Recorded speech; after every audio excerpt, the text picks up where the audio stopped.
Labaran duniya daga tashar Nasibi Multimedia.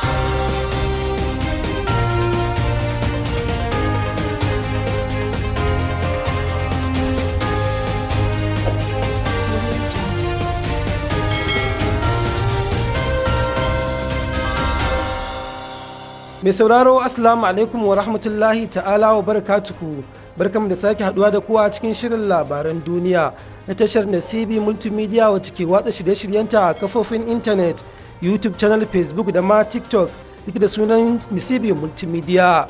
Yau Juma'a 20 ga watan Fabrairu na shekara ta 2026 wanda ya zo ɗaya da 3 ga watan Ramadan na shekara ta 1447 bayan hijira. Sai a daidaita domin jin cikakkun labaran tare da ni Sabi'u Abdullahi Adam Rano. Ɗaruruwan al'ummar jihar Nijar a Najeriya sun tsere zuwa jamhuriyar Benin domin neman mafaka sakamakon hare-haren da 'yan bindiga ke ci gaba da kaiwa a wasu yankunan a jihar. Rahotanni sun bayyana cewa an kai wani sabon hari a kwanakin baya a wasu ƙauyuka da ke ƙananan hukumomin Barguda a Gwara, inda aka ƙone gidaje da dama tare da jefa al'umma cikin firgici.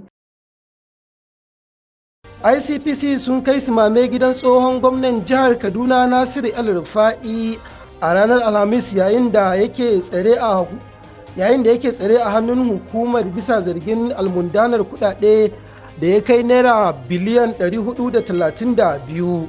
Mai magana da yawun El-Rufa'i Olomuyiwa Adekeye ya tabbatar da faruwar lamarin a wata takaitacciyar sanarwa ya wallafa a shafinsa na X, inda ya ce jami'an ICPC sun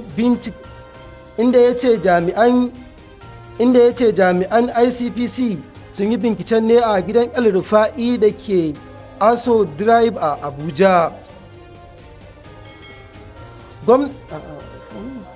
Shugaban ƙasa Bola Ahmed Tinubu ya naɗa sarkin Kano na 15 Alhaji Aminu Ado Bayero a matsayin shugaban kwamitin ciyarwa na ƙasa a watan Ramadan.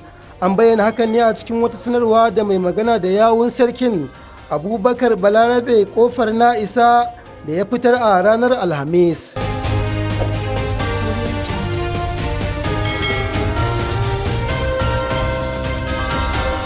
Masu kallo da sauraron mu fatan za ku ci gaba da kasancewa da tashar Nasibi Multimedia wacce ke watsa shirye-shiryenta a intanet, YouTube channel, Facebook da ma TikTok duk da sunan Nasibi Multimedia. Ƙarshen labaran kenan tare da ni Sabi'u Abdullahi Adam Rano.